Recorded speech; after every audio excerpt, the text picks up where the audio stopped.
Well, howdy, folks. Welcome back here to the West Virginia 5 radio show. I'm your host today, Professor Randy Dandy. Today, folks, I like to give a talk on shortwave or HF radio listening for the 21st century noise. The noise, folks, is going to always be with us. Now, back in the 18th century, this was the idea that they told you to do if you wanted to pick up some good shortwave listening. So that's what you do, because after all, it's in your manual. So you're going to be like a good little radio hobbyist and follow exactly what they say. So you go string out the wire there, and you bring the wire back into your house, and you connect it up to your radio. You just brought your brand new SDR radio, and you connect it up, and this is what you see. Congratulations, folks. You picked up a noise receiver. Look at all that noise. Boy, you're going to hear some real interesting signals there. 24 hours a day of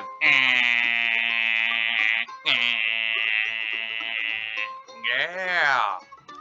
Aren't you glad you dropped $200 for that SDR radio? So you can just pick up some noise. Oh yeah, look at this one here. This one's a classic. Oh yeah.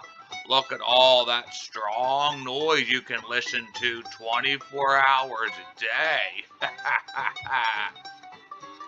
So hopefully you folks can see, with this kind of antenna setup, and you live in some kind of urban area, all you're going to be picking up is noise. So I'd like to talk today about something called the SNR, the signal to noise ratio. Basically, folks, when we're trying to pick up signals and get them into our receiver, the goal is you want the ratio of noise and signal to be the greatest. Or for those of us that work in dB, SNR in dB is the power level of the signal minus the power level of the noise. Ain't that something? And that's what we call SNR, signal to noise ratio. Alright, here you go. So basically our goal today, folks, is to how do we lower our noise? Because if we can lower the noise, we're going to be able to pick up the signals, okay? Alright, now step one, we got to make a loop antenna, a magnetic loop.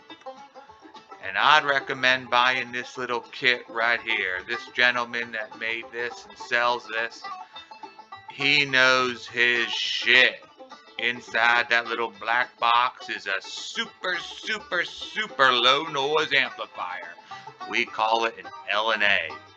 And this one inside that little black box is amazing. He also provides a little bias tee, so you can provide power along the coax and feed that up to this little box.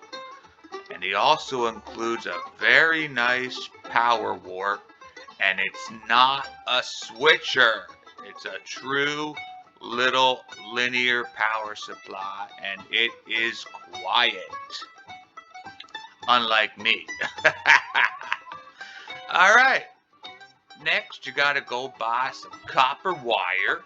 You can get it real cheap on Amazon. Just get some copper wire just like this. And then you find yourself a cardboard box, and you wrap about 5 or 6 turns of wire around the box. It don't really matter. Alright, next you got to get a really good receiver. I'd recommend the AirSpy HF Plus Discovery. It's the lowest noise floor receiver I have ever seen in my life. Nothing is better than it. Mark my words. Alright, then you download SDR Console. Now, I'd recommend to connect it up between your antenna and your radio. You gotta get what's called a quad shield thingy there, okay? That's called a quad shingy thingy there.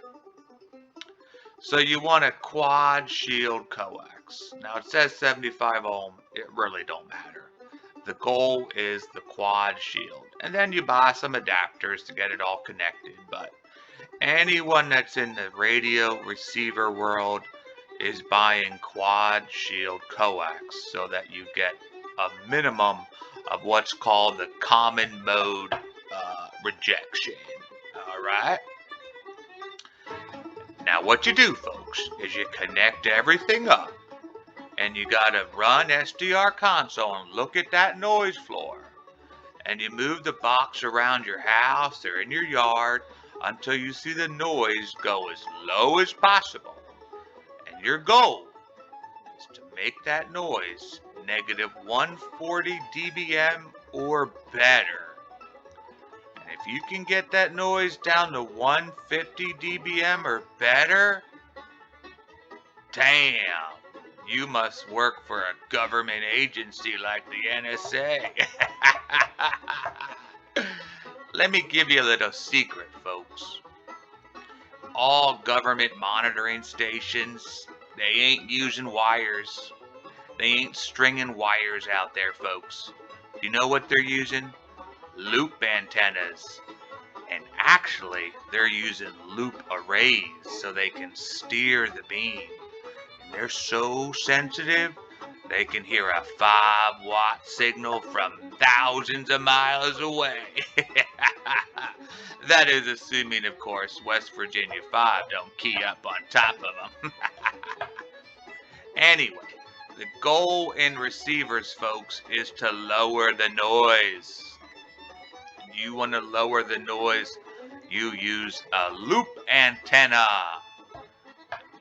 And to really make a good low noise system, you make a loop antenna array. But that is way beyond the scope of this video today. Alright, I'm going to leave you folks with some examples here. One of the first example is ham radio operators talking about giving CBD oil to their cats. Very interesting. And the other is looking at the CW signals on the 160 meter band. And I'll currently be showing you a program that I'm working on that's going to be able to pick up all those CW signals and decode them all at the same time. It's gonna be amazing. Well, folks, thanks for listening. Bye-bye. Get that shovel ready for those of you in the north. The snow's coming. Cubed, and it's like a compressed powder, so it's very kind of delicate, and you pick one up and you just squish it in your fingers and it crumbles into this fine powder that you can mix very evenly, and if you try to smell it, it doesn't really have a smell. So I finally came across a form of CBD that they don't seem to detect. Yeah, I don't know that CBD is going to fix her problem, and I don't have any issues with them being anxious or losing their hair or anything like that, but the one cat is the one I'm really concerned about with the diarrhea, and it's been this way since day one, and what is she, 5 now? And it's just every single movement is like that. Amazing she hasn't gone dehydrated yet. But I guess she drinks enough water during the day. I don't know. I'm not a vet, so but I'm trying. How's her weight? Her weight's fine.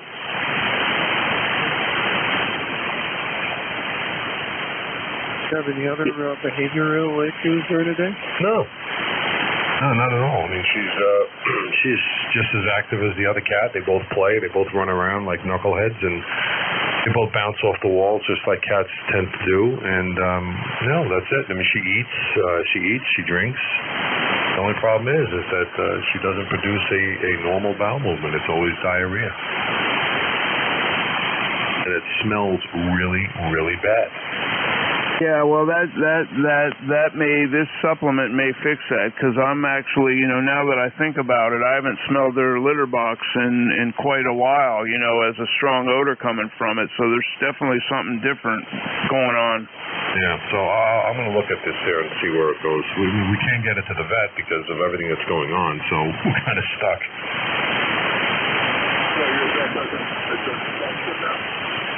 They do, but it's very difficult to get an appointment with everything that's going on. Oh, look, my daughter's place has hours every day.